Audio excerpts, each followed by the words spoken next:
السلام عليكم أصحابتي إذا جعل سود بهذا كسود بهذا مقال عصب مدة ديرة كما قناة جنالك عليس يا مشغول بدن وإسكجري أوجيت انتينا بدن وحيجل سعودين تيك توك أي فيسبوك أم مقالة يركبون وفائدة لعيدين سود جاي الحمد لله عطسية فرب بدن كبعدي وحدي بوصل لابتي يوتيوب جنالك إذن كانوا حيدين قعد سنة إن تصفي عن يسود بيسان وهرم مقعي وراقية راي وعصبنا وحالها سود بهذا إن ما أنتو حايدين وذا ماش بوتيتوس أن ميت kana idin tusay waa cusbo just waxa helis adi waa isticmaali kartaa sooskan waxa la dhahaa rumaan soos muhiimada caaga ma ahne waxa waay sooska geedka uu ka samaysan yahay rumaanka waxa kale u baahan tahay barooniyaasha kala nooca baradhada isticmaalay hal xabo weyn way adi markasta qiyaasta kugu filan waa isticmaali kartaa waxa soo qaatay weel waxa ku soo shubtay xawaaji isku dardarka ama mixed spice sidoo kale waxa ku soo darsaday xoogaa filfil iyo waxyaro bisbaas waxa kale loogu darsaday minti waxa kale oo ku soo darsanaya xawaaji loogu talagalay hilibka wax kasto ay isticmaalayo fiidiyoga bilaawiisa idinku tusay waxa kale oo ku soo darsanaya maraq digaaga loogu talagalay hilibka wax kasta waxa ka heli kartaan supermarketka saddex xabootoona soo jarjaran waa ku soo darsaday cusbana waa ku soo darsanaya jeexli madhanaana ku soo miiraya liinta testina way ku siinaysaa hilibkana ciiwo ku karaya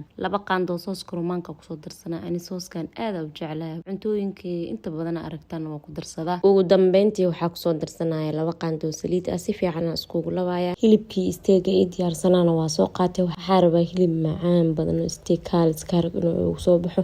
marka waxaa sameynaya xawaajiyada iyo dhadhanaanka si fiican u soo marinaya sidaan hadaa u sameystida ku dhahay steakaaga ama buskeetigaaga macaankiisa lagama sheekeyn karo maqaayadaha fancy restaurantiga leesaan u sameeyo adduunweynaha meel kastoo tagtana waa ka helaysaa saliida kusoo dubanaysaa dabkan inuu gaabsanaado haddii kaleento waxaa u baahan tahay inaad biyo ku dirtid marka dabka hadaa u gaabis wax biyo uma baahni tuu hilibka iisii karaya bardhada soo jarjartay biile kula saara markay soo karto waxyaro batar ah iyo cooking cream ku daraa filfil yar iyo cusbo yar ku darsan kartaa ama oregano diyaar waa geeskan waxaa kasoo saaray barbarooniyaasha kala nooca kusoo shiilay filfil iyo cusbo waa kana isteegiisaan kusoo baxa kaaliska arag waaye aniga hilibka dhadhankiisa ku dhahay waxaa siiteen sababtu aad u macaan badan yahay idinkana soo tijaabiyay hore hadaan u tijaabinin qasab maaha maalin kasta inaa baasti bariis cuntid mararka qaar wadamadaasi waxyaalaha ay sameystaan tijaabin kartaa aad u macaan badan yihiin muuqaalkeena meesha kusoo dhamaaday fi amaanillah isoo sheegay rootiinada jeceshiina waa idiin soo gelinaya